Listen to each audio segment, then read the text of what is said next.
I'm gonna share with you guys what I feel like is the #1 thing to convey to your dog sitter.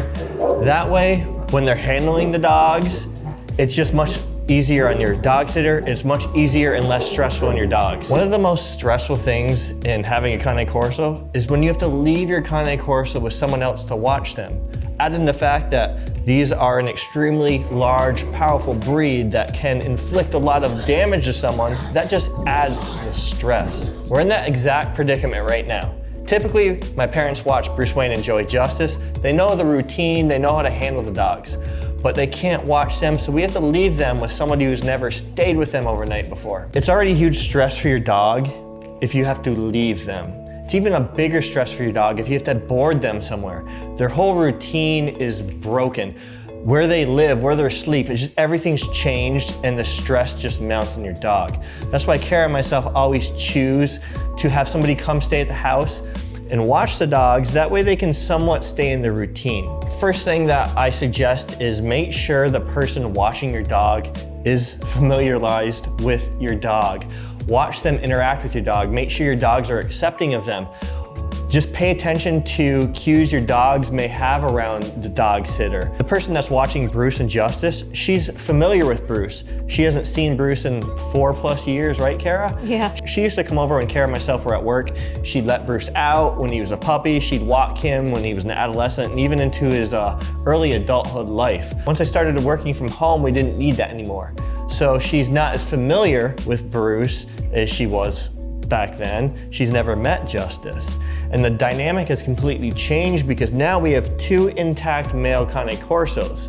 So things have to be run in a very strict manner in our house. That way there's no fights due to competing for certain resources, such as her attention. She came over last weekend and she hung out for about an hour. She met the dogs. The dogs were extremely accepting of her.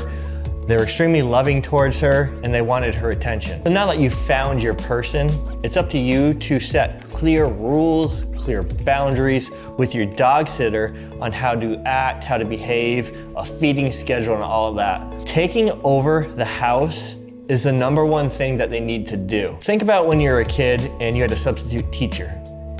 All the kids, including yourself, are gonna push the limits with that substitute teacher because the leader's gone to see what you can get away with. The dogs are no different. They're gonna push their limits to see what they can get away with her. The moment she walks in the door is when this begins. And we're not gonna be home when she comes over. And I just wanna share with you guys what she's gonna be coming into because it can be intimidating. Even though the dogs are familiar with her, they like her, they're gonna let her in. No matter what, it's gonna be loud and scary for some people. She's dealt with big dogs for a very long time. I'm not worried about that, but we'll use Kara. I'll have her ring the doorbell just to get the dogs going so you can see what she's gonna be coming into. She won't be ringing the doorbell, but just hearing her come up the driveway, this is how they're gonna be reacting when she comes to the door. We'll have Kara basically do what we're going to have her do when she comes in the door. Now, it can either be 2 things. She can either just completely ignore them until they calm down, or she can tell them to lay down and let the energy calm.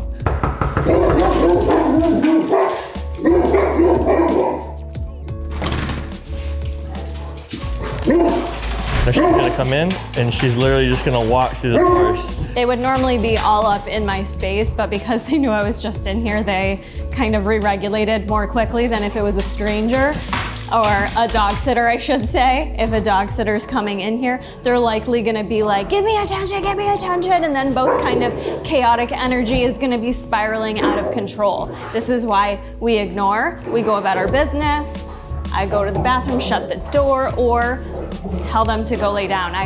We will tell them what to do, and that's exactly what we'll tell the dog sitter to do. Now, taking over, like this is my house, and that's what your dog sitter needs to convey. This is my space. Now, you don't have to be, Kara's a small person. You can still use your body to kind of convey that leadership. I will walk through the dogs if they're in my way and not moving. And that is saying, hey, this person I'm standing in front of, I need to move. They actually can physically move me. So that right there just starts establishing this is my property, this is my place. Drop, leave it, we're done, lay down, and I'd let the energy calm. If they're being rambunctious, I wanted them to calm. Now, when they're like this, I'd give that a little bit before I gave them attention, right? For sure. So either when we come home, they're on our ish when we walk in the door. Yeah. It's literally just walk through them. I don't even give them eye contact. Yeah. So it's either give them eye contact and give them a command to lay down, or walk through them, ignore them, come over to the kitchen, do your thing, let them do their thing. Yep. Until they're calmed down. In this scenario, when I would engage with them, you can tell both their faces are very excitable right now. They're trying to predict what's gonna happen. When are you gonna come touch me? I would wait until both of them are out of that state, and what I would look for is both dogs kind of winding down into a more relaxed state. Yes, they're laying there, but they're both eager beavers, panting. Eye contact is just, I would wait till they're kind of settled in, and once they look calm, energy is displaced, that's when I would go over and engage with them appropriately. Yes. And for everybody's different. For us, no high-pitched voices. Right. No, because especially Justice is very excitable. So if I'm talking in a high-pitched voice, look at this. See, he saw it, he did the move, stay. It gets him more amped up. You don't want high energy with your dogs in situations like this.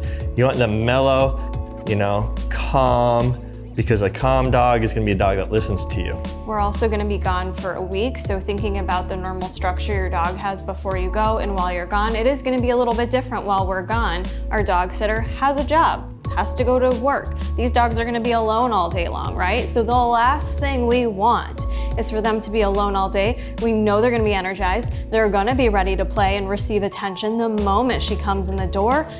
Tough.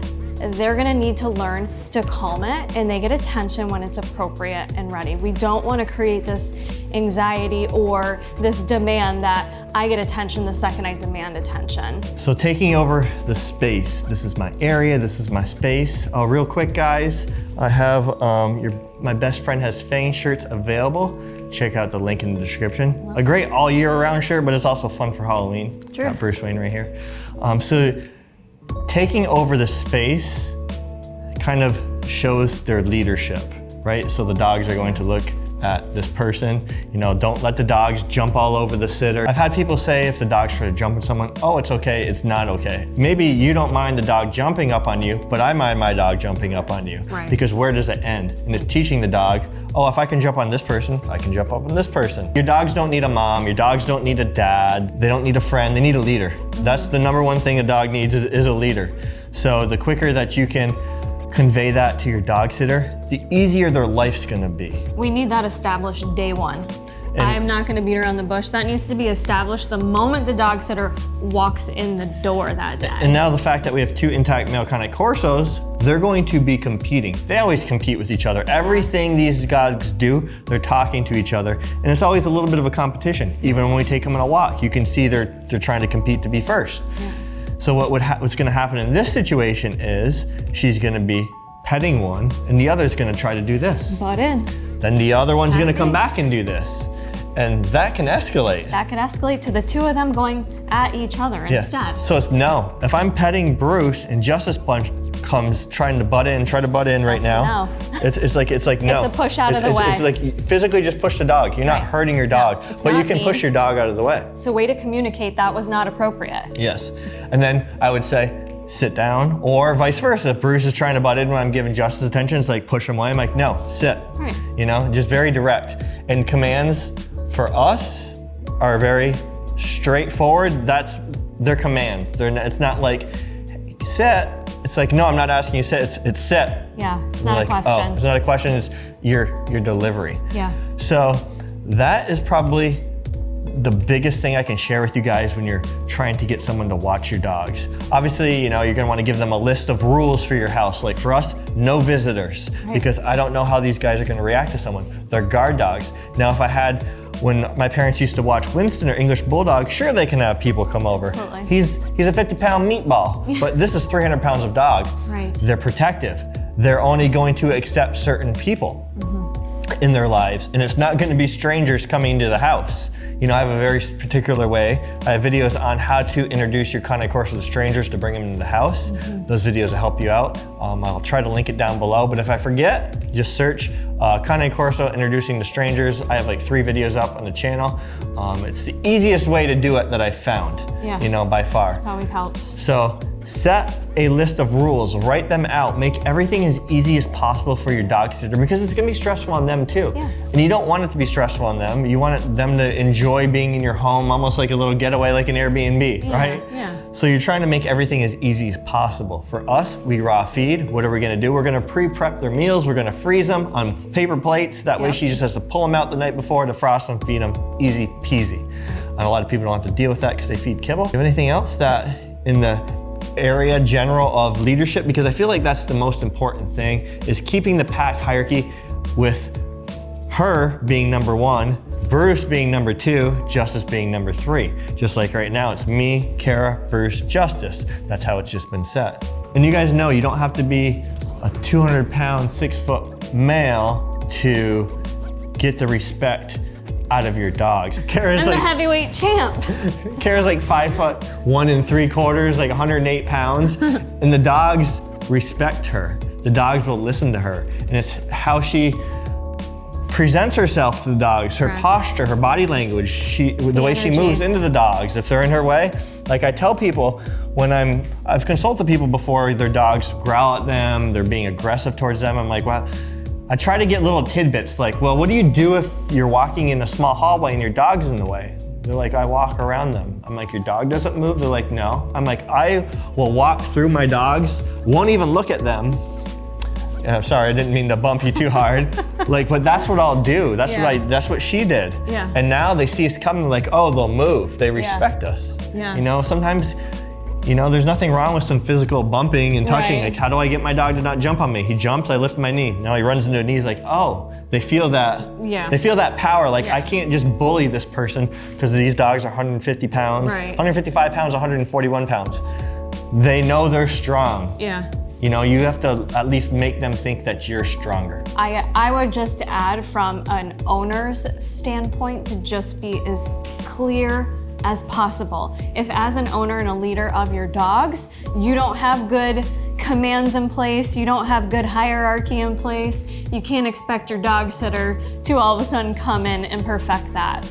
This is where it's effortless for Jason and I. It's a very black and white. We have our set commands with the dogs. Jason and I both follow exactly the same procedures with how we manage the dogs when they're not behaving appropriately, which is rare, but if they're fighting over attention, for an example. We both always do the same thing, and we always do it consistently. And we always do it at the same time too. Like we see something, it's usually like coming out of our mouths at the same exact time. At the same time, we'll both be like, drop, like we'll both like call it at the same time. An example, the dog's going in and out of the house, remaining that hierarchy with Bruce going first. Those are examples of things that Jason and I always do the same. It makes it very easy for us to put a very distinct, clear plan in place to hand to our dog sitter so that she's not stressed, we're not stressed, our dogs are as least stressed as possible with their people going out of town. Yep, and be accessible to your dog sitter. Tell them to text you with any little question. No question stupid when it comes to your dog because you want everything to run smooth and friendly and happy. If there's anything weird that you do or if the dog may be acting weird, send a video. Let the people know because they can stop, like we can stop things from happening even though we're in Florida because we know how they behave. Like, okay, do this instead, Right, we know those little warning signs, so being open with communication if you're able to. Like, question anything. And for us, if we do something that's kind of weird, we can take a video ahead of time and share that with the dog sitter. It makes that much easier. Like, I'll probably share this with her. Correct, then like just reading a piece of paper, sometimes you can't visualize the flow of things. So maybe a little video of how you feed your dogs if you have multiple dogs and that's an area of concern. Take some videos of some stuff and send it off. Everyone has a smartphone at their fingertips. There's really no excuse. And if you guys need further help with dog training, we have some amazing dog training courses linked in the description below. Puppy training courses, the perfect canine companionship that'll just bring your obedience and your leadership to the next level so you have that relationship like we have with Bruce and Justice. Save 10% using code JASON. Also, there's a raw feeding course in there. Till next time, Bruce Wayne, Joey Justice, Kara, Corey, and myself. See you later. My best friend has fangs. Don't forget about it. Peace. Bruce currently has the face I was talking about. If he was amped up, that when I saw that, that's when I'd go over and give him a pet. That's appropriate behavior. We're gonna get a pet. He's gonna wait. No. So now he knows. Look at, he knows that if he's calm and respectful, now he can get pet. No, that's a good boy. He didn't. You know? You don't give in to them just when they butt in. That's the exact opposite. Yep. Your dog has to earn everything, including being pet. Your love is earned. It's not given.